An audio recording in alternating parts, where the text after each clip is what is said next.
learners, welcome to the Smart Student Solution. आज हम cover करेंगे इस मंथ के सबसे इम्पोर्टेंट अपडेट्स, पॉलिसीज और स्कीम्स जो आपके एग्जाम्स के लिए यूजफुल हैं। ये सिर्फ हेडलाइंस नहीं, बल्कि कॉन्सेप्ट्स और कॉन्टेक्स्ट के साथ फुल एक्सप्लेनेशन मिलेगा ताकि आप इजीली याद रख सकें और अप्लाई कर सकें। अगला important update nuclear energy sector से है। सरकार ने revised Indian statistical institute bill 2025 पर पब्लिक कमेंट्स देने की डेडलाइन एक्सटेंड कर दी है, लेकिन इस प्रोसेस के साथ एक और क्रूशियल बिल डिस्कशन में है, शांति न्यूक्लियर बिल। शांति बिल का मेन फोकस क्या है, आइए समझते हैं। ये बिल एटॉमिक एनर्जी एक्ट 1962 में अमेंडमेंट प्रपोज करता था। ये बिल एटॉमिक एनर्जी एक्ट 1962 में अमेंडमेंट प्रपोज करता है ताकि प्राइवेट प्लेयर्स और लिमिटेड फॉरेन पार्टिसिपेशन को एसएमआरस जैसे एडवांस्ड न्यूक्लियर टेक्नोलॉजीज में एंट्री मिल सके। एसएमआर यानी कि स्मॉल मॉड्यूलर रिएक्टर्स, छोटे कैपेसिटी के न्यूक्लियर रिएक्टर्स होते हैं ये, जिनकी पावर जनरली 300 मेगावाट से कम होती है और जो मॉड्यूलर कंस्ट्रक्शन पर बेस्ड होते हैं। शांति न्यूक्लियर बिल के कॉन्टेक्स्ट में एसएमआरस को भारत के न्यूक्लियर एनर्जी सेक्टर के लिए एक स्ट्रैटेजिक ऑप्शन के रूप में देखा जा रहा है। ये बिल एटॉमिक एनर्जी एक्ट 1962 में अमेंडमेंट प्रपोज करता है, जिसका ऑब्जेक्टिव माइनिंग और फ्यूल फैब्रिकेशन जैसे नॉन कोर एक्टिविटीज में लिमिटेड प्राइवेट पार्टिसिपेशन अलाउ करना है, जबकि स्ट्रैटेजिक कंट्रोल सरकार के पास रहेगा। इस पॉलिसी फ्रेमवर्क से एसएमआरस की कॉस्ट कम हो सकती है और उनका डिप्लॉयमेंट रिलेटिवली फास्ट हो सकता है। इंडिया के लिए एसएमआरस क्लीन और लो कार्बन एनर्जी प्रोवाइड करते हैं, कोल डिपेंडेंसी कम करते हैं और एनर्जी सिक्योरिटी को मजबूत बनाते हैं। साथ ही ये विकसित भारत विजन और नेशनल न्यूक्लियर एनर्जी मिशन के ऑब्जेक्टिव्स के साथ अलाइन करते हैं। कौन लीड कर रहा है इसे?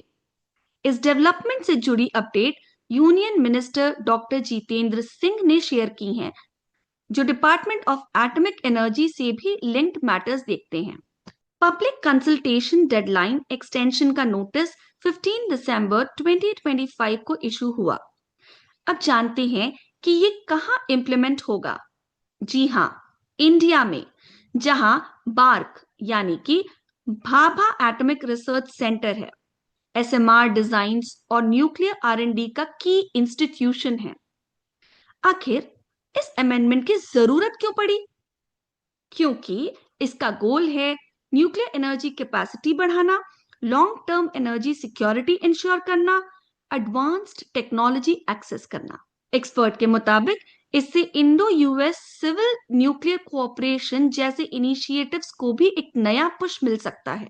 कैसे काम करेगा नया फ्रेमवर्क? प्रपोज्ड अमेंडमेंट्स के अंडर माइनिंग, फ्यूल फैब्रिकेशन जैसे नॉन कोर एक्टिविटीज में प्राइवेट फर्म्स की पार्टिसिपेशन अलाउ हो सकती है, जबकि स्ट्रैटेजिक कंट्रोल सरकार के पास रहेगा। ये initiative national nuclear energy mission से अलाइन करता है, जो विकसित भारत विजन के अंडर क्लीन और रिलायबल एनर्जी पर फोकस करता है। अब जानते हैं इस न्यूज से रिलेटेड कुछ static GK. Atomic energy act, जी हां, 1962 में इंडिया में 22 ऑपरेशनल न्यूक्लियर रिएक्टर्स हैं और टोटल इंस्टॉल्ड न्यूक्लियर कैपेसिटी लगभग 7.48 गीगावाट की है। ये न्यूज कहता है क्लीन एनर्जी, स्ट्रैटेजिक सिक्योरिटी और टेक्नोलॉजी तीनों का स्ट्रॉन्ग लिंक।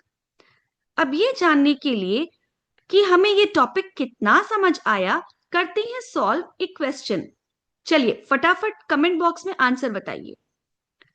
प्राइवेट पार्टिसिपेशन के लिए एटॉमिक एनर्जी एक्ट में अमेंडमेंट का प्रपोजल किस बिल के थ्रू है? Answer in the comment box. हाँ, इसका करेक्ट आंसर है शांति न्यूक्लियर बिल। अब कुछ रिलेटेड एमसीक्यूज। पहला question, with reference to small modular reactors, consider the following statement.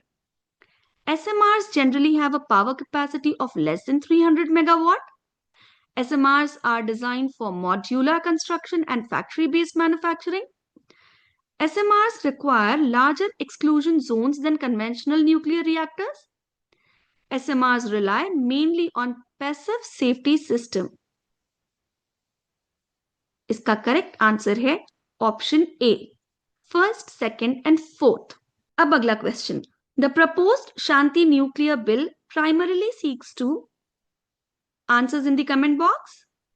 Yes, the correct answer is option B, amend the Atomic Energy Act 1962 to allow limited private participation.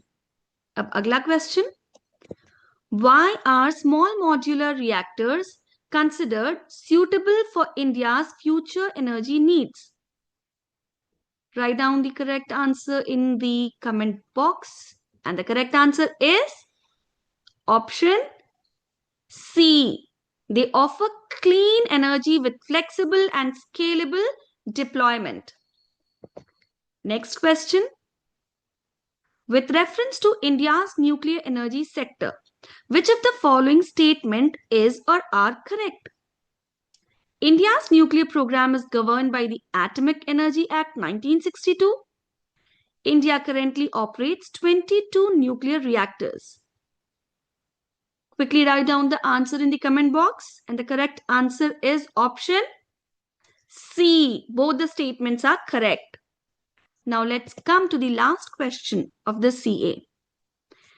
India's nuclear energy program is governed by which act? Quickly write down the correct answer. Yes, the correct answer is Atomic Energy Act 1962. Thanks for watching. अब हम पूरे month के news और schemes cover करते रहेंगे इसी तरह। तो चैनल को सब्सक्राइब करें और बेल आइकन दबाएं ताकि कोई भी इंपॉर्टेंट अपडेट मिस ना हो। See you in the next update.